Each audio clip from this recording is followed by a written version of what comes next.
constitucionalidad, derechos humanos, derecho familiar. Todo esto lo escucharás en el podcast de Hablemos de Derecho con el abogado Tomás García Solís, todos los viernes en punto de las 3 de la tarde. Iniciamos.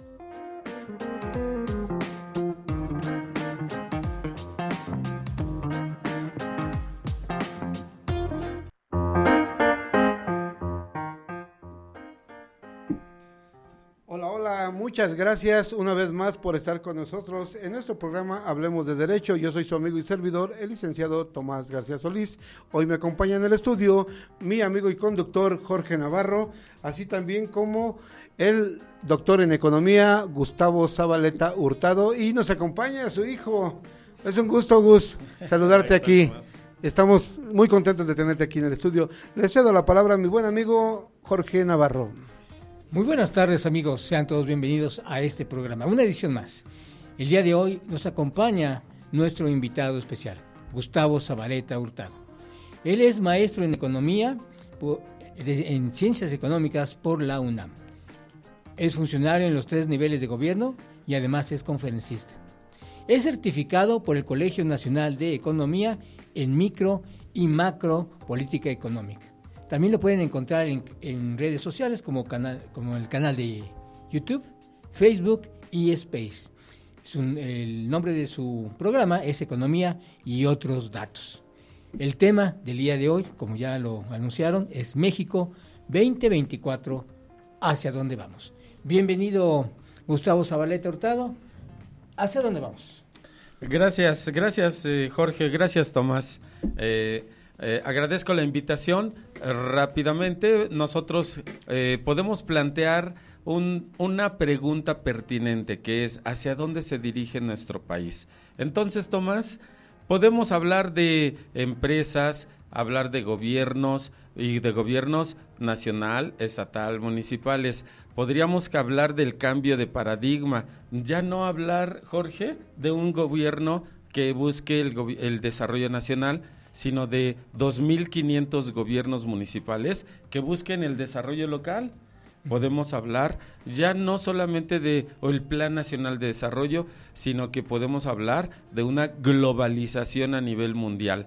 Hace unos momentos estaba yo viendo a un cliente que pues va a estrenar un automóvil eléctrico, y el tema de los automóviles es impresionante cómo los países como China están impactando el liderazgo mundial de los Estados Unidos de América. Sin embargo, nosotros también podemos hablar de que somos socios de Estados Unidos, precisamente. Entonces, imaginen ustedes, Tomás, nos llegan automóviles híbridos, nos llegan automóviles eléctricos, volteamos a nuestro campo y tenemos un fracaso total. Entonces, ¿hacia dónde voltear? ¿Qué tema tomar? Nosotros planteamos que nuestra juventud tiene que educarse en términos económicos, financieros, administrativos. Muchas veces los contenidos de la educación que nos otorgan de una manera monopolística el gobierno, pues no está dirigida a educar a nuestra juventud para que, pues sin rodeos, Tomás, que hagan negocios. Fíjate que hay algo bien importante, pero antes de que se me pase, mi buen Gustavo Junior, ¿cómo te sientes el día de hoy aquí con tu papá en este gran programa? También eres parte de nuestra conversación. Sí, ¿cómo ves a los jóvenes en este tema que tiene tu papá, que dice México 2024, 2030, ¿a dónde vamos? Bueno, creo yo que los jóvenes tenemos un papel un tanto complicado, pero a la vez tenemos mucha oportunidad de tomar decisiones acertadas. Creo que una de ellas sería irnos hacia, enfocar nuestras carreras. Personalmente yo soy ingeniero, justamente hacia carreras que van más hacia desarrollo tecnológico, desarrollo de industrias. Y por el otro lado, no olvidarnos también de algo que nos falla mucho en México, que sería la educación financiera, porque es algo que nos puede sacar de estar dependiendo constantemente de un trabajo, nos puede dar un colchón para estar un poco más estables, exactamente. en cuanto a nuestras finanzas personales, ¿no? Y tal vez un emprendurismo, una cultura de Claro, emprendedor, claro. ¿no?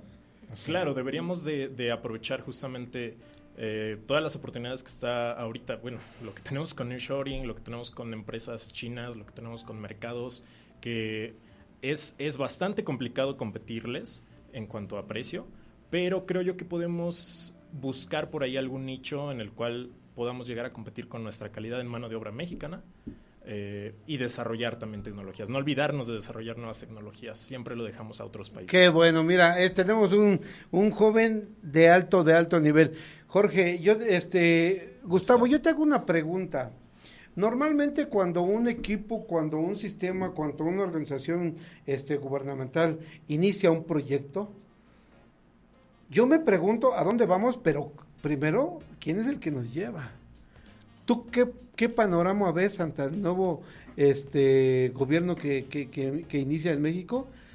Pero ¿cómo ves a nuestro conductor o conductora? Bueno, definitivamente el 2024-2030 es una etapa de las más difíciles que viviremos en México. En primera instancia, tenemos un proceso electoral que ya terminó y ya tenemos que darle una vuelta a la página y centrarnos a saber cómo vamos a resolver nuestros graves problemas. Fíjate, Tomás, que yo propongo que veamos las organizaciones para producir. Y las organizaciones para producir incluyen a las personas, valga la expresión, es el motor de toda actividad económica y humana, la persona. Algunos amigos me dicen que soy individualista metodológico, pero es sencillo, muchachos. Piensen ustedes, señores, señoritas, señoras, piensen, ¿cuál es la base de la sociedad? Es la persona. Claro. Y imaginen ustedes en su localidad, hablando de gobiernos municipales, estatales y nacional, lo primero que se encuentran es a la persona. Imagino yo a don Juan que vende tamales o a doña Mari que tiene una cocina económica, son empresarios y como tales se tienen que asumir y tienen que tomar capacidades productivas para crecer. 2. La segunda organización, yo diría que pues volteo y veo a mi pareja y le digo, oye, pues vamos a alianzarnos y tenemos un contrato social, un contrato social llamado matrimonio. Hoy en día ha tomado todas las formas posibles. No las discuto porque va más allá de nuestro alcance en tiempo. Pero 3, cuando ya no pueden producir 2 personas, buscan a los papás, a los hijos, a los hermanos, a los tíos y entran las familias enteras a organizar la producción. Y si tenemos la necesidad de traer a alguien que sepa soldar, nosotros invitamos a otra persona, aunque no tenga un lazo consanguíneo, Tomás, Okay. La traemos y le decimos, oye, pues yo te pago una lanita, esto, lo otro, pague impuestos formal o no pague impuestos informal, nosotros estamos construyendo la empresa familiar. Y cuando nos vamos más allá, tenemos la empresa privada en todos sus tamaños, nano, micro, pequeña, mediana, grande, nacional, multinacional o transnacional. Ahí entra doña Mari, la de los tamales. En la nano, sí. En la nano, en la personal. Y también, Jorge, tenemos a la otra organización que, si me permites aquí, tal vez yo sea el disruptivo, porque tenemos a la organización llamada Gobierno, que está responsabilizada de producir bienes y servicios públicos, Tomás. Claro. Entonces, allí te devuelvo la pelotita. Los gobiernos tenemos que redimensionarlos y tenemos que reconceptualizarlos como productores de bienes y servicios públicos con principios económicos. ¿Cuáles serían las bases, Gustavo, de este gran inicio complicado? Yo creo que es un poco complicado para el nuevo sistema que ingresa, pero ¿cuáles serían las bases fundamentales dentro de lo que es el desarrollo de nuestro país a manos de alguien que viene no con la misma experiencia que tuvo nuestro saliente, sino con una experiencia que apenas la va a empezar a ir aceptando poco a poco? ¿Cuáles serían las bases para que el país, ¿sí?, tenga esa dirección de a dónde vamos? Bueno, definitivamente el gobierno está diseñado conforme a la Constitución, Tomás. Claro. Y la Constitución te da las responsabilidades que todos los 3 niveles de gobierno y todas las instancias, los 2.500 municipios, etcétera, los 32 estados tienen para decir, esta es mi responsabilidad. Pero del otro lado, también la Constitución les da las atribuciones impositivas. El gobierno mexicano, el nacional, vive de impuestos, productos, derechos, aprovechamientos, pero también vive de la explotación de los bienes de la nación, otorgada por el 27 constitucional. Es decir, si tú observas, el gobierno ya está determinado hacia qué hacer. Creo que más bien es un tema de incluso de un matiz o de personalidad. Y creo que la doctora Claudia Sheinbaum, que entra Claro. en breve a dirigir el país, está armando un equipo de trabajo con gente experta. Me da esa impresión que está llegando gente que sabe de la materia y el gobierno y el perfil ya está dado en la Constitución. Claro. Entonces, ahora lo que estamos visualizando es los equipos de trabajo. ¿Cómo van a funcionar? ¿Cómo van a funcionar? Porque en los equipos de trabajo allí entran factores incluso psicológicos donde las personalidades se van a expresar. Imagínate un secretario de Economía, un secretario de Hacienda, etcétera. 2. Y 3, Tomás, Jorge, yo diría que hay una parte que es sustantiva, que es la materia financiera. Ya lo decía acá el ingeniero Gustavo Zabaleta, que al final de cuentas, todo gobierno necesita entender que las finanzas son fundamentales. No es solamente las personas, no solamente los jóvenes, no solamente los maduros, no solamente los tercera edad, sino sobre todo los gobiernos deben entender finanzas sanas. Ya no es un dogma, Tomás. No, ya no. Ya es, si tu ingreso es mayor que tu gasto, vas bien, tienes superávit. Si tu ingreso es menor que tu gasto, tienes problemas y tienes que resolver ese gasto mayor, bajándolo, endeudándote o incrementando tus ingresos. Yo quisiera decirte algo, en el gobierno debemos, desde mi perspectiva, es mi opinión, debemos pensar al gobierno con principios de eficacia, eficiencia, productividad. Los gobiernos debemos pensar en generar ganancias. Si yo te doy, ponte a pensar en Pemex, en CFE, imagínate, hay un tema que es muy pertinente, muy interesante, lo dejo en la mesa, que se llama la tarifa insuficiente. Okay. Y la tarifa insuficiente, Jorge, significa que tú produces el producto o servicio público, en este caso energía eléctrica, en 100 y le cobras a los usuarios 5. La tarifa 5 es insuficiente para cubrir. Pues claro. Bueno, a ver, para mi buen Gustavo Zabaleta, ¿qué tan importante sería la educación, el sistema educativo en este trasfondo que tenemos, que entre comillas parece que el joven tiene todo el impulso, que está siendo impulsado, pero que realmente no lo es así? ¿Qué tendría que hacer nuestra nueva presidenta para que esto se lograra estabilizar, pero que fuera verdad? Bueno, creo yo que para empezar como generación de jóvenes, creo que debemos de ser muy conscientes de que tenemos a futuro la responsabilidad de nuestra independencia financiera. Ya no tenemos una pensión, ya no tenemos esos derechos que antes existían. Ahora tenemos lo que es Afores o otros métodos, pero aún así yo considero que no son suficientes. Entonces, la salida, regreso a la parte del emprendedurismo y de desarrollos, es, yo creo que empezar tu negocio, ya sea vendiendo, comprando, vendiendo, produciendo algún, no sé, si le sabes un poco a la herrería, te pones a producir ventanas y ves dónde las vendes, las puedes crecer a ventas, a cadenas ya más grandes, siempre viendo como hacia arriba, vaya, no quedándonos como, bueno, voy a hacer 2, 3 ventanitas, voy a subsistir con esto y vemos qué hacemos el siguiente mes. No, tenemos que ver hacia ese futuro y tener esa... sí, ese deseo de seguir creciendo.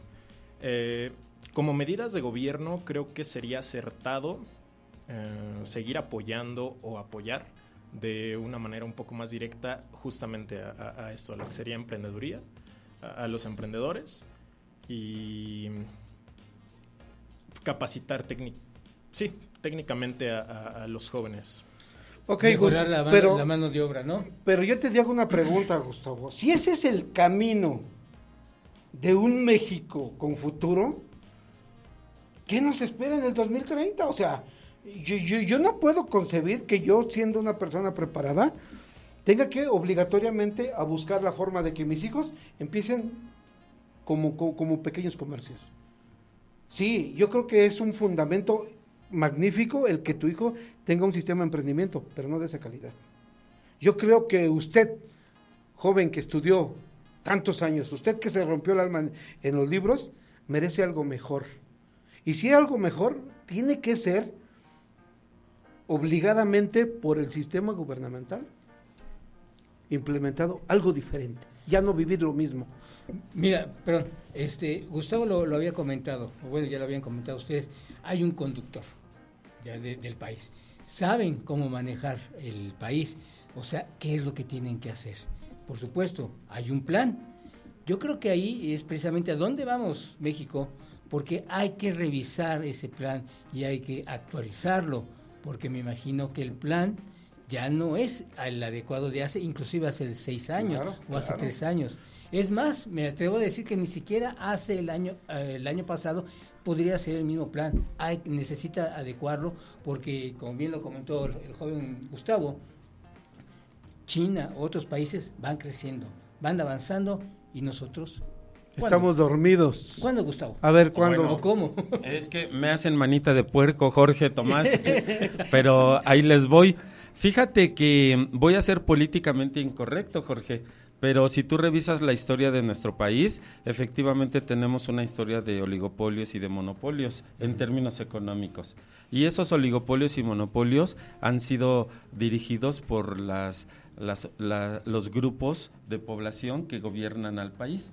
Rápidamente, Tomás, cuando la Nueva España existía, nosotros éramos una potencia mundial. Siempre. Y el rey allá en la península, el rey cobraba sus impuestos. El virrey recaudaba y se los mandaba a la península. Pero de allí hacia abajo, Tomás, Jorge, las poblaciones, las localidades trabajaban en el autogobierno. Fíjate, Jorge, 300 años en la Nueva España, los indígenas tuvieron auge. Y los 300 años que no hubo revoluciones, no hubo levantamientos, ¿cómo te explicas ello? Porque el autogobierno es una característica que estuvo dentro de la Nueva España. Claro que si vamos a la historia oficial, nos dicen que éramos la conquista y un conjunto de cosas que rompen el escenario. Pero cuando tú has dejado a los pueblos indígenas trabajar, la gente produce. Sí, claro. La gente vende, la gente sale. No sé si te acuerdes que los indígenas mexicanos siempre hemos comerciado con toda América. No sé, sí, ¿conoces Tulum? Sí. Es uno de los poquitos puertos que de cada 40 kilómetros había en la costa y por allá se iban los productos de aquellos indígenas. Bueno, avanzo por el tiempo, ¿no? No te preocupes, yo muy bueno. Avanzo por el tiempo y te digo un aspecto importante. Nosotros creo que debemos de partir de la persona porque la persona es el alma de la economía. No podemos hablar algo etéreo por allá arriba, como el concepto de Estado. El Estado. No, señor, el Estado es un concepto de abogados que no lo podemos bajar a la realidad porque está muy, muy etéreo, muy arriba. Bajémoslo a gobierno. Y a gobierno está constituido por personas como tú, Jorge, como el ingeniero, como yo, y como los que nos escuchan. Entonces, ¿Qué hacer? Número 1, enseñarle a la gente a que se atreva a ser autónomo financieramente. Si tú haces que una persona sea financieramente autónoma, ya estás del otro lado del crecimiento y del desarrollo y del bienestar. Pero si tú le dices a la gente que en la colonia éramos los pobrecitos y que ahora todavía, ay pobrecito, yo te voy a ayudar, volvemos a lo mismo. Es una educación, Jorge, que hace dependiente a nuestra población. Cuando la colonia, cuando la Nueva España se quita, empezamos nosotros como imperio y luego hacemos un golpe de estado, digo yo, los legisladores tumban a Iturbide, ¿verdad? Soy muy disruptivo tal vez, pero así está la historia. Y los diputados constituyeron las primeras entidades y las primeras entidades se andaban yendo para todos lados. Acuérdate del Soconusco en el sur. Sí. Acuérdate de las islas del Caribe que formaban parte de la Nueva España, todo Centroamérica, etcétera, y arriba el norte. No nos metíamos porque los indígenas eran bien agresivos, ¿verdad? Y llegaron los ingleses y allí sí Estados Unidos fue a punta de cañón. Pero bueno, regresando a nuestro punto, si nosotros decimos que en la colonia pobrecitos nos tenían mal, estamos mintiendo, Tomás. Necesitamos enseñarle a nuestra juventud que ellos hagan un borrón, cuenta cero, y que ellos empiecen a tener actividades empresariales. Y si un empresario crece, el gobierno recauda más impuestos. Claro, el caso de China, lo comentabas tú, Jorge, sí, el caso de China es impresionante, Jorge. En unas décadas sacaron a 600 millones de chinos del ingreso cero, Tomás. La pobreza era ingreso cero a $1. Yo te pregunto, Tomás, ¿es ganancia o es pérdida? Es ganancia. Por supuesto, es ganancia. Muchos dicen, es que es $1. No, señor. Hasta me gustaría que nuestra audiencia busque videos de YouTube donde vea a la juventud china. Son impresionantes. Que vean cómo están caminando en las ciudades chinas, muy contentos, muy felices, en un país que es con gobierno centralizado, comunista. ¿Por qué funciona eso? Número 1, cuando vinieron estas reformas, en aras de tiempo me voy a apurar, cuando vinieron las reformas en China, hay un componente importante que es la propiedad privada. El Partido Comunista Chino permitió la propiedad privada en China, mientras que en México el 27 constitucional dice que primero es la propiedad de la nación y segundo la pequeña propiedad y luego nos jincó la propiedad ejidal, que desde mi punto de vista económico te presto la tierra, pero es mía. ¿Qué le vas a poner de inversión a esa tierra? Pues de manera que si ustedes observan, audiencia, nosotros tenemos un problema en el principio de propiedad que en la misma China ya lo resolvió y nosotros lo seguimos pateando. 107 años después de 1917 seguimos pateando el pesebre. Oye, Gustavo, pero sí. ¿En dónde nos hemos equivocado como país? Sí. Porque yo me hago esta pregunta. Tú ahorita lo acabas de decir. China pasó de $0 a $1 y después a más en poco tiempo. Corea fue más o menos lo mismo. Y pequeños países en menos de 50 años han sido potencias económicas o tienen un buen nivel económico. Nosotros que tenemos más de 300 años de independencia, sí, no, sí. Pero 200 años de independencia, no hemos podido crecer. ¿En dónde nos estamos equivocando? ¿O a dónde vamos, México? Yo diría que si tú revisas las constituciones, tenemos varios proyectos de nación. La nación de Iturbide, la nación de Maximiliano, la nación de muchas, y tenemos 3 constituciones federales. Esas 3 son las del 1824, 1857 y 1917. La del 24 y del 57, copia fiel de Estados Unidos, donde descentralizamos todo, pero no funcionó la situación. El dinero que financiaba al gobierno nacional no llegó nunca. las partes, las entidades, nunca financiaron al gobierno nacional. Y veías a Benito Juárez salir corriendo, nada más tomaba así como ahorita yo mi celular, tomaba su máquina de escribir, que está aquí en Palacio Nacional, los invito a que vayan al Museo Juárez, y salía corriendo. Esa era la patria. Ese era el asunto de que cada cual tiene sus intereses económicos. Yo te voy a poner un ejemplo. Alguna vez algún amigo en Ixmiquilpan, Hidalgo, tenía su hotel. Y era un hotelito que le costó 3 generaciones, Tomás. Y ahí tenía su hotelito a la antigüita o lo local. Y de repente le llega un gobernante y le dice el gobernador, oye, hazte un ladito porque aquí va a quedar el hotel Holiday Inn. Digo, perdón por la marca, pero pero llega una gran cadena y entonces el señor voltea y dice, no señor, discúlpame, pero tu gobierno me tienes que cuidar.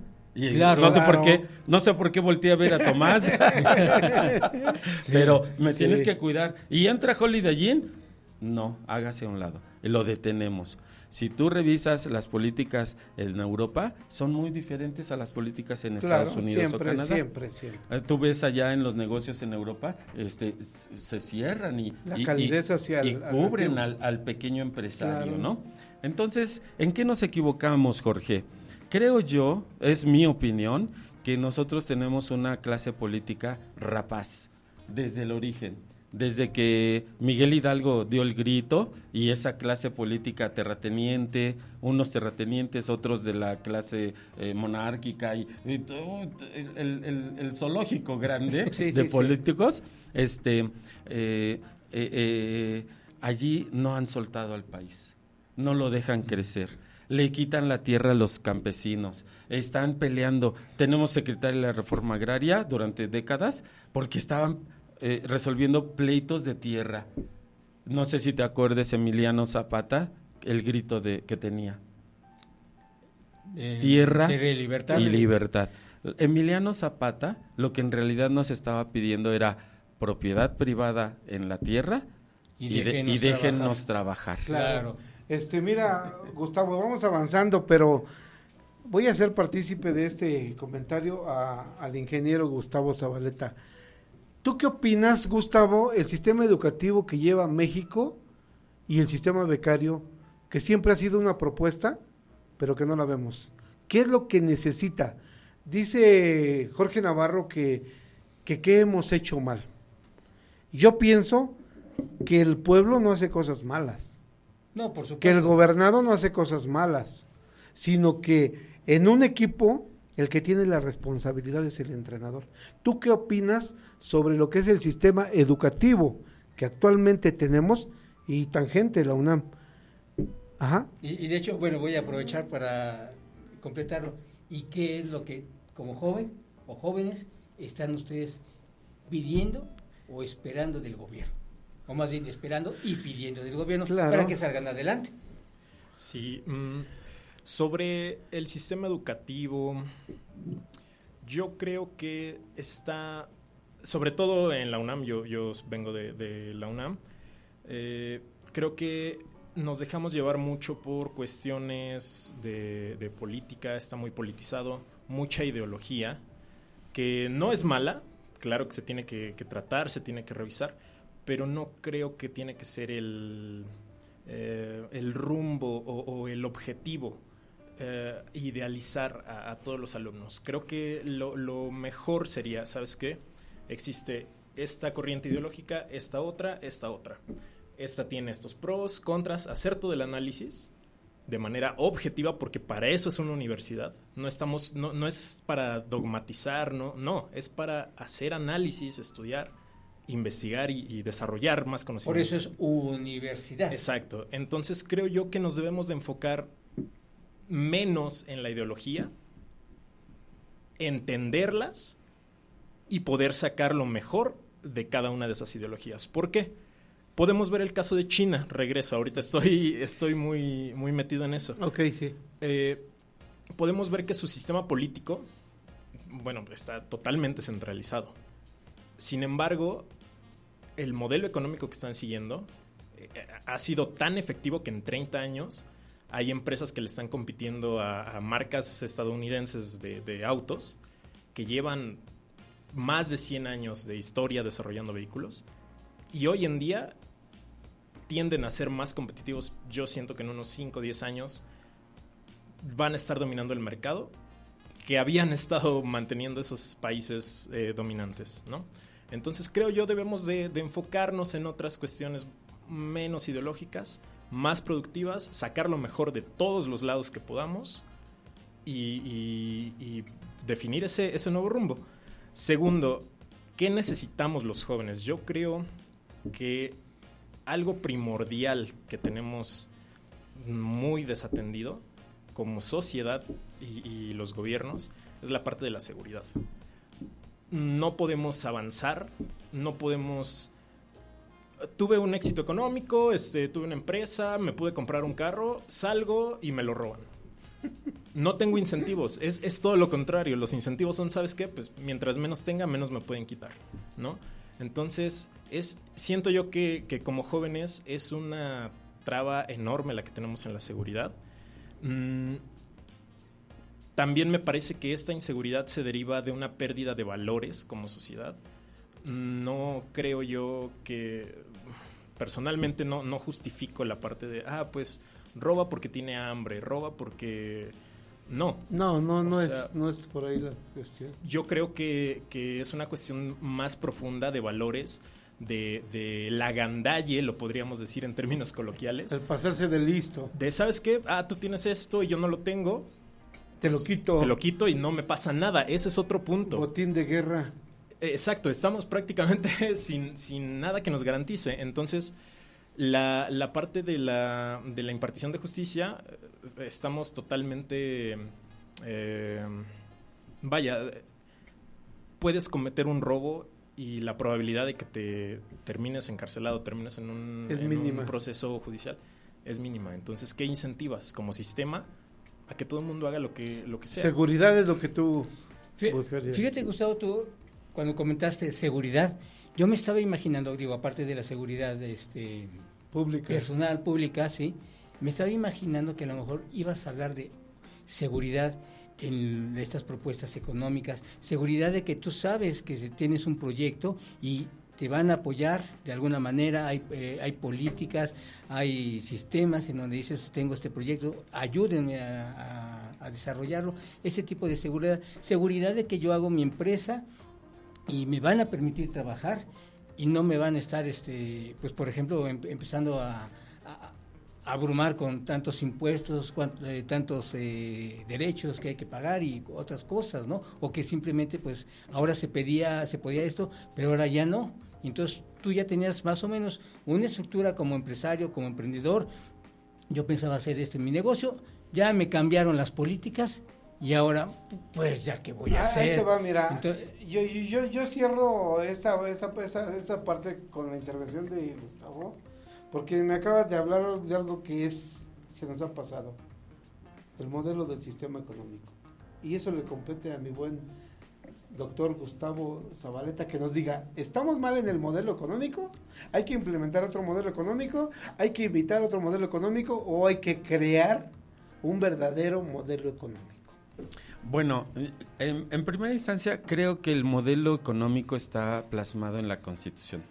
Y no recuerdo el artículo, pero el 32, 33, no me acuerdo, pero la Constitución dice que el modelo económico es 50-50, el famoso 50-50. Ganar. 50% privado y 50% público, lo cual pues definitivamente no se cumple en México, porque si tú ves el PIB por ingreso o por gasto, pues te da otros números, ¿no? Por ingreso más o menos el 94% es privado. Y por gasto el 80% es privado. Y por ingreso, el ingreso público es 6%, sobre todo Pemex y CFE nada más, que generan valor. Y por gasto, 20%, que ya 14% son tus impuestos. Son los impuestos. Pero yendo más allá, China, ¿qué es lo que hizo? Dio derechos de propiedad. Claro. Resolvió los derechos de propiedad, Jorge. Entonces, si tú tienes cualquier propiedad de cualquier cosa, nadie te la quita. Bueno, claro que no los han eliminado los robos, pero la policía está funcionando.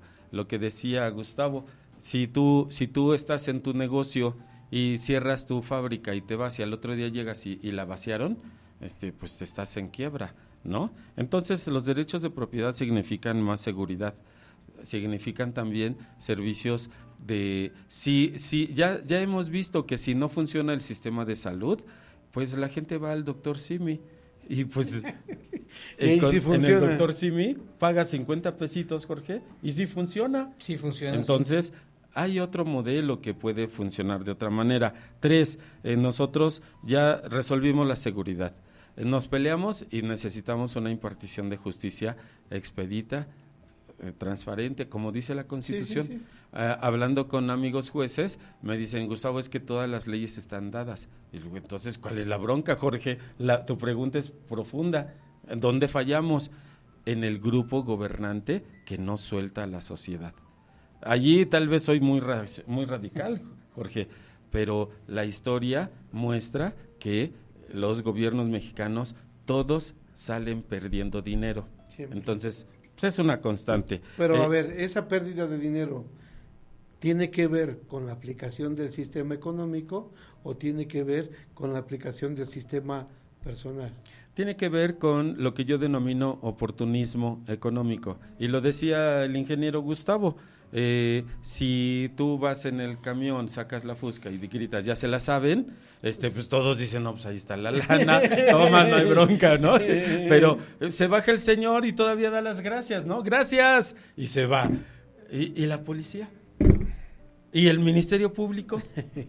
Pues no hay Ministerio Público, no hay policías. Pero eso sí, cuando pescan a uno, hacen su carpeta mal, lo suben a los jueces y los jueces dicen, pues lo hiciste mal, ministerio, policía, lo hiciste mal, vas para afuera, porque hay garantías individuales. Claro, y entonces, ¿quién es el culpable? Los jueces. No. Si tú me preguntas qué mejorar en este nuevo sexenio, en el 24-30, yo creo que la impartición de justicia, pero sobre todo en el lado del Ejecutivo, que estará al alcance de nuestra presidenta, Claudia Sheinbaum. Claudia Sheinbaum tiene la oportunidad histórica de mejorar las fiscalías, de mejorar los ministerios públicos, de mejorar las policías federales, estatales y municipales y resolver ese gran problema que tenemos de derechos de propiedad.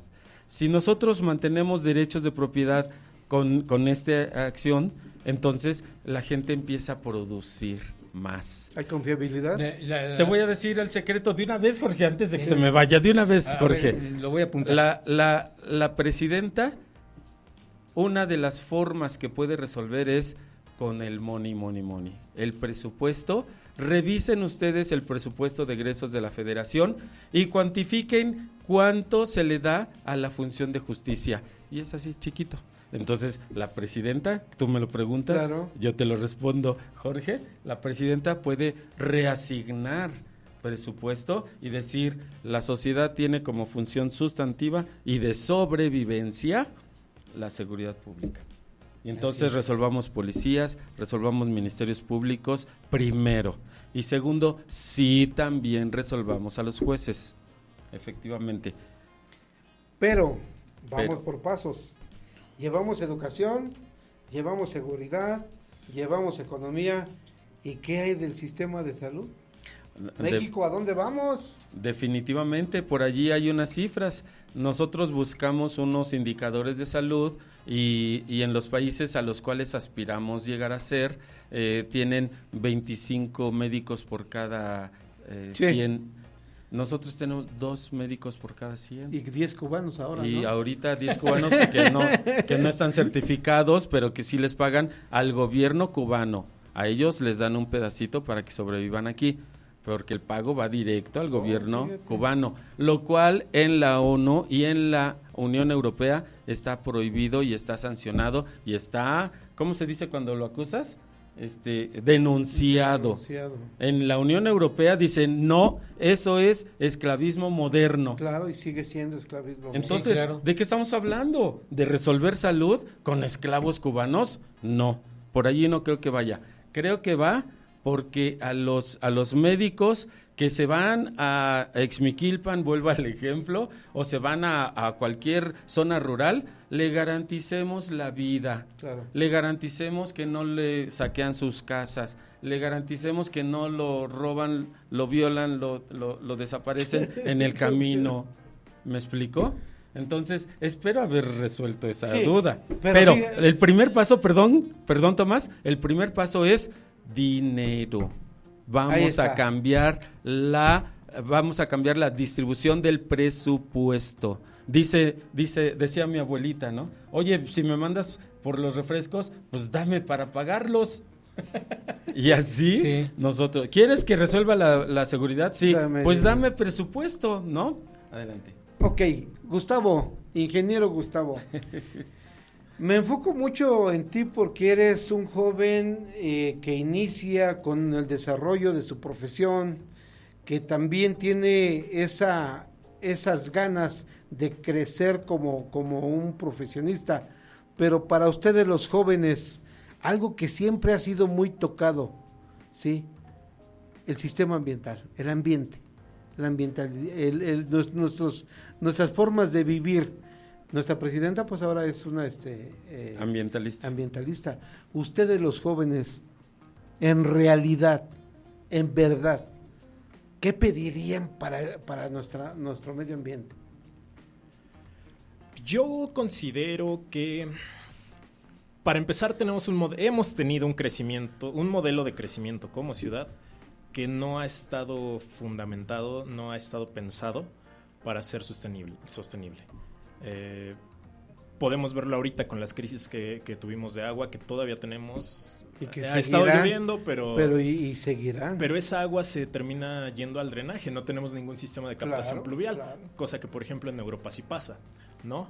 Entonces, es bastante complicado, pero lo mismo, necesitas meterle una inversión muy fuerte, por lo menos a recolectar esa agua, por lo menos a generar energías, por lo menos a, no sé, otros ejemplos, pero creo yo que como generación sí es algo que nos interesa, es algo que hemos estado viendo en estos últimos años, las consecuencias del cambio climático, que muchos decían, no, si existe, no existe, lo hemos estado viendo, las lluvias han sido históricas en estos últimos 2-3 años, entonces me podría ir por eso, inversión en mejorar la sustentabilidad de la Ciudad de México en este caso. Hay varios programas, personalmente conozco uno que es del sistema de aguas de la Ciudad de México, que es para captación de agua de lluvia en tu casa. Funciona. Cosecha de lluvia. Justo, cosecha de lluvia se llama. Funciona. Creo yo que es un buen programa, pero necesitamos más todavía. Necesitamos aprovechar, no sé, un estacionamiento. Podemos aprovechar el sol, poner paneles solares y a la vez estás tapando los autos del sol, estás generando electricidad, alimentas la red.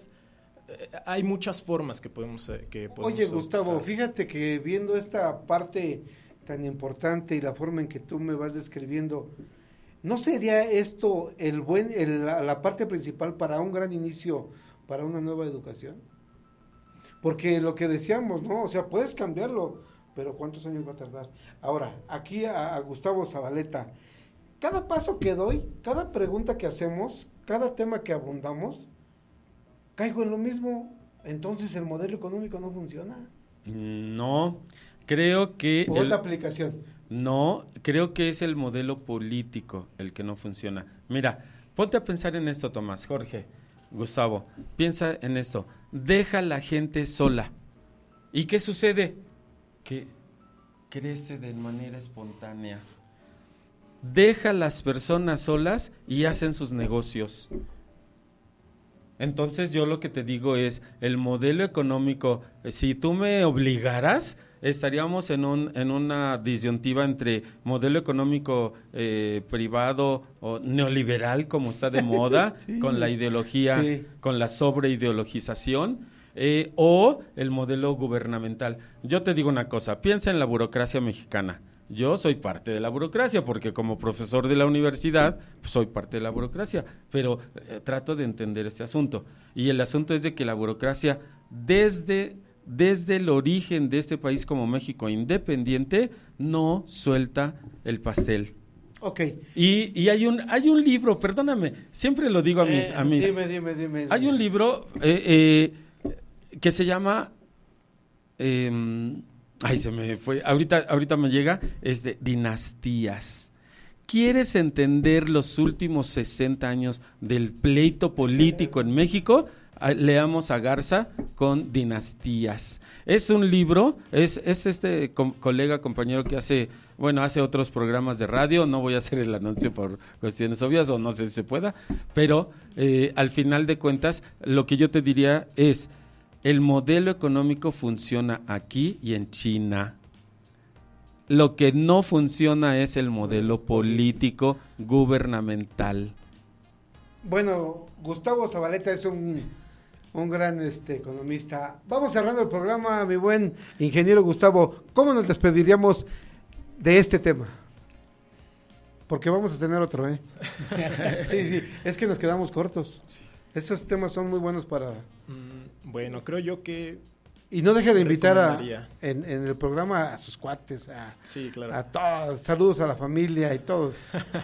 Pues creo yo recomendaría, con lo que abrimos el programa, que sería no olvidarnos de la educación financiera. Perfecto. Como personas nos puede liberar de muchas cargas y siempre buscar ir por más, no conformarnos, no quedarnos con la idea de venimos de los derrotados históricamente, nos ganaron los españoles, no, cambiar ese switch y creer que podemos mejorar las cosas, creérnosla. Exacto. Ok, fue un gusto tenerte con nosotros, ingeniero Gustavo, te agradecemos mucho. Jorge Navarro, ¿cómo cerramos el programa? Yo pienso que la palabra clave aquí es cultura. La cultura del cambio. Y mientras, por parte de nosotros, también por parte del gobierno, de todas las entidades participantes, haya esa cultura de cambiar, de ver realmente hacia un futuro, sin tanto intervencionismo, como dice nuestro buen amigo Gustavo, nos dejan crecer. Vive y deja vivir. Vivan, estén ahí, déjenos crecer, porque nosotros sabremos y buscaremos los medios para crecer, pero... por favor, no nos estén jalando para atrás. Mi buen Gustavo Zabaleta, mi gran amigo el profesor, despídase con una frase que impacte y siga invitando a todos nuestros amigos porque vamos a tener otro programa y le prometo por ahí al buen ingeniero que le voy a hacer un programa especial para que le mande esas ideas que tiene a los jóvenes. Gustavo. Bien, yo diría, cambiemos el switch de nuestra historia, creamos en nuestro futuro y a los jóvenes inglés, computación, estadística, finanzas y administración empresarial les dará la autonomía financiera para no volver a ser manipulados por esos grupos políticos que no sueltan a México desde 1824. Querido auditorio, fue un gusto estar con ustedes. Yo soy su amigo y servidor, el licenciado Tomás García Solís. Estamos en su programa Hablemos de Derecho.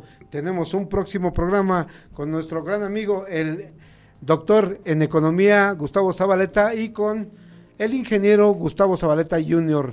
Pues bien, Jorgito, nos despedimos. Hasta la próxima. ¿Algo que tengan que decir?